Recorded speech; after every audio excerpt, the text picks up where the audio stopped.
Hi all, POCSO ആക്ടിലെ പ്രധാനപ്പെട്ട പോയിന്റുകൾ.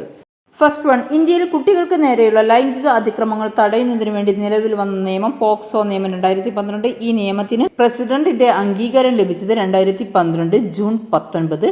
Next point, POCSO നിയമം നിലവിൽ വന്നത് എന്ന് 2012 നവംബർ 14. നെക്സ്റ്റ്, പോക്സോ നിയമപ്രകാരം കുട്ടികളായി കണക്കാക്കപ്പെടുന്നത് ആരെയാണ്? 18 വയസ്സിന് താഴെയുള്ള കുട്ടികളെയാണ് പോക്സോ നിയമപ്രകാരം കുട്ടികളായി കണക്കാക്കുന്നത്. എന്നാൽ ബാലവേല നിരോധന നിയമപ്രകാരം കുട്ടികളായി കണക്കാക്കപ്പെടുന്നത് 14 വയസ്സിന് താഴെയുള്ളവരെയാണ്. ഇവിടെ പഠിച്ചത് 5 പോയിന്റുകൾ ഏതൊക്കെയാണ്? പോക്സോ നിയമം 2012 കുട്ടികൾക്കെതിരെയുള്ള ലൈംഗിക അതിക്രമങ്ങൾ തടയുന്നതിന് വേണ്ടി നിലവിൽ വന്ന നിയമമാണ് പോക്സോ നിയമം.